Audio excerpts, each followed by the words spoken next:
Hello students, last video में हमने बात की थी त्रिकोणमिति के बारे में।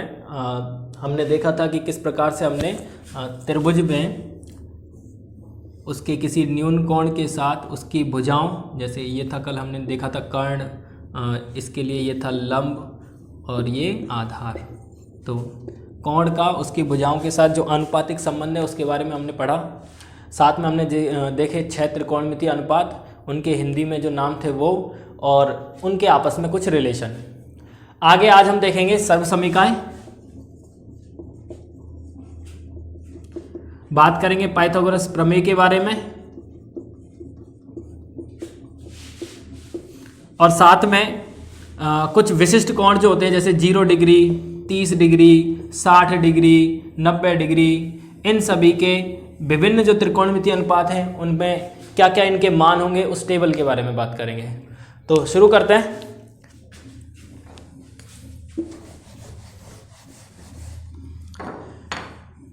सबसे पहले बात करें सर्वसमीकाओं की।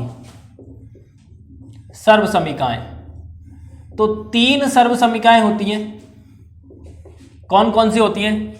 पहली, sine square theta plus cos square theta बराबर 1।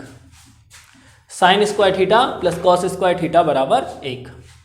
दूसरी होती है 1 प्लस टेन स्क्वायर थीटा बराबर सेक स्क्वायर थीटा, और तीसरी होती है 1 प्लस कॉट स्क्वायर थीटा बराबर कोसेक स्क्वायर थीटा।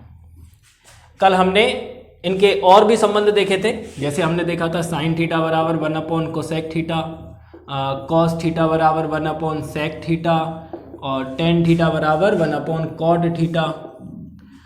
तो देखो ये भी आपस में दो, साइन का कोसेक के साथ में, कॉस का सेक के साथ में, और टेन का कॉट के साथ में संबंध है।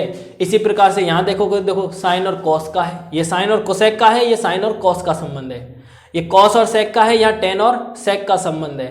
ये टेन और कॉट का संबंध है, ये कॉट और कोसेक का संबंध है। ये सभी संबंध जो हम देख रहे हैं ये हमें याद रखने हैं, और बाद में जब हम क्वेश्चन देखेंगे तो ये सब यूज में आएंगे।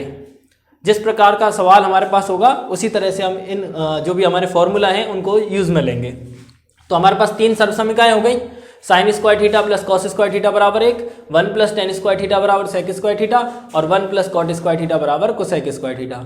इससे पहले इन सब फॉर्मूलाज के बारे में हम कल बात कर चुके थे। साथ में हम ये भी देख चुके हैं कि टेन थीटा बराबर है साइन थीटा बटे कॉस थीटा, और कॉट थीटा बराबर है कॉस थीटा बटे साइन थीटा। बात करें पाइथागोरस प्रमेय की।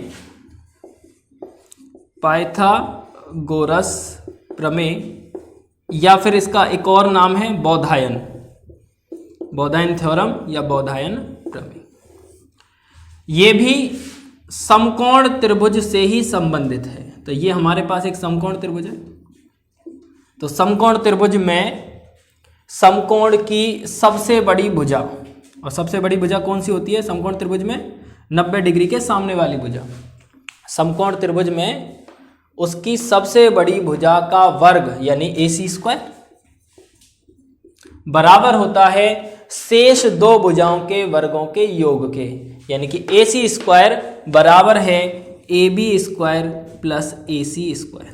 यह है आपकी पाइथागोरस प्रमेय। समकोण त्रिभुज में उसकी सबसे बड़ी भुजा का वर्ग शेष 2 भुजाओं के वर्गों के योग के समान होता है।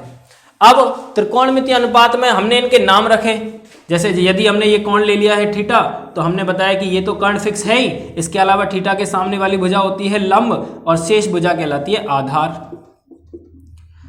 तो इसको हम ऐसा भी लिख देते हैं फिर, कर्ण का वर्ग बराबर है आधार का वर्ग प्लस लंब का वर्ग। इस तरह से भी कह देते हैं। चूंकि लंब और आधार का निर्धारण इस न्यून कोण पर डिपेंड करता है, जैसा न्यून कोण लेंगे उसके आधार पर ही, उसी आधार पर आधार और लंब परिभाषित हो पाएंगे। यदि ये कोण अगर हमने लिया है तो इसके सामने वाली भुजा लंब कहलाएगी और शेष भुजा आधार कहलाएगी। तो मेन तो पाइथागोरस प्रमेय क्या है कि समकोण त्रिभुज में उसकी सबसे बड़ी भुजा यानी कि कर्ण का वर्ग शेष 2 भुजाओं के वर्गों के योग के बराबर होता है। ये भी काम में आएगा। देखो इससे भी हम अनुपात जो त्रिकोणमितीय अनुपात है उनको बनाएंगे। यदि किसी सवाल में ऐसा आ जाए कि हमें दो भुजाएं दे रखी हैं और हमें तीसरी भुजा ज्ञात करनी हो, चाहे वो कर्ण है या आधार है या लंब, तो हम इस थ्योरम को काम में लेंगे और यहां से इसको सॉल्व करके जो भी अज्ञात भुजा होगी उसका मान निकालेंगे और फिर आगे त्रिकोणमितीय अनुपातों के मान निकाल लेंगे।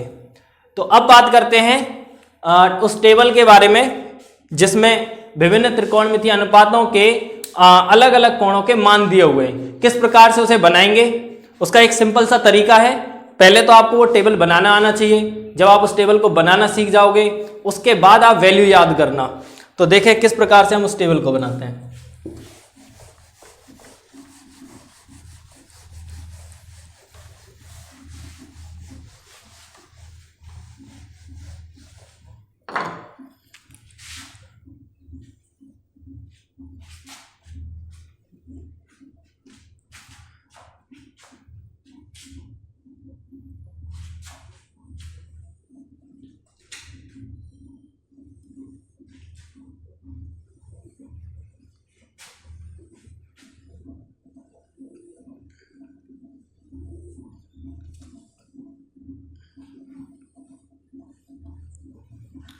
तो यहां तो हम लिखेंगे पहले कोण 0 डिग्री या 0 रेडियन,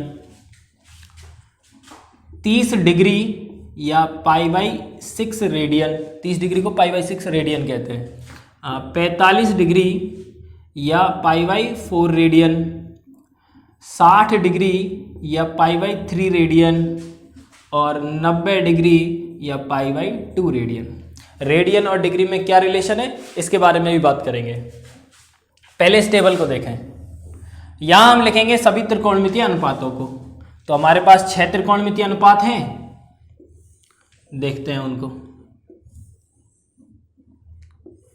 टेबल बनाने के लिए हमें कुछ त्रिकोणमितीय अनुपातों के जो फॉर्मूले हैं वो याद होने चाहिए, क्योंकि उनको अगर हम काम में लेंगे तो ये आसानी से बन जाएगी। तो देखो ये एक तो है हमारे पास साइन थीटा, दूसरा है कॉस थीटा, तीसरा है टेन थीटा, इसके बाद कॉट थीटा, सेक थीटा और कोसेक थीटा। तो सबसे पहले ये 6 त्रिकोणमितीय अनुपात आपको यहां लिख लेने। त्रिकोणमितीय अनुपात। देखो सबसे पहले हमें यहां नंबर डालना है। यहां से शुरू करेंगे। देखो 0 डिग्री है तो 0 ही डालेंगे, 0 से सीरियल नंबर डालेंगे। 0 1 2 3 4, 0 1 2 3 4। इसके बाद प्रत्येक में 4 का डिवाइड देंगे, डिवाइड बाई 4, सबसे बड़ी संख्या का डिवाइड बाई 4। पहले 0 से 4 तक क्रम डाल देंगे, 0 1 2 3 4। उसके बाद 4 का डिवाइड देंगे प्रत्येक में और प्रत्येक का लेंगे वर्गमूल, यानी कि रूट। इससे जो वैल्यू बन के आएगी वो आपकी साइन की वैल्यू होगी। जैसे 0 में 4 का भाग देंगे तो 0 ही आएगा और 0 का रूट 0 ही होता है। 1/4 की बात करें तो 1 का रूट 1 होता है और 4 का रूट 2 होता है। यहां देखो 2 से 4 कट जाएगा 2 बार, ऊपर बचा 1, 1 का रूट तो 1 ही रहेगा और 2 नीचे है तो इसको रूट 2 ही लिखेंगे। इसको देखें, ऊपर 3 है तो रूट 3 रहेगा और नीचे 4 है तो 4 का रूट 2 हो जाएगा। और यहां देखो 4 से 4 कट जाएगा, बचेगा 1 और 1 का रूट 1। तो हमने जो क्रम लिया उसके बाद 4 का डिवाइड दे करके रूट लिया, उससे जो वैल्यू बन के आई वो हो गई आपकी साइन की। 0 1/2 1/√2 √3/2 और 1 किस किस कोण के लिए है? 0 के लिए, 30 डिग्री के लिए, 45 डिग्री के लिए, 60 डिग्री के लिए और 90 डिग्री के लिए। अब करना क्या है, कॉस की वैल्यू कैसे लेंगे? तो ये जो साइन की वैल्यू आई है यहां से लिखना शुरू करेंगे इसको, यानी कि जो वैल्यू हमने यहां साइन में लिखी है कॉस में हम उसे यहां लिखेंगे। तो देखो यहां 1 है तो पहले हम यहां लिखेंगे 1। उसके बाद देखो यहां √3/2 है तो यहां लिखेंगे √3/2।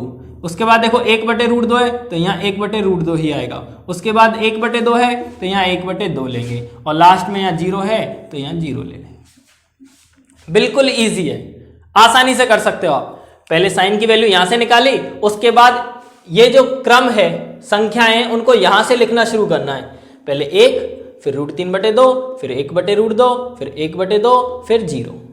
इसके बाद बात करें tan की, तो tan थीटा कल हमने पढ़ा था, tan थीटा बराबर होता है sin थीटा बटे cos थीटा के।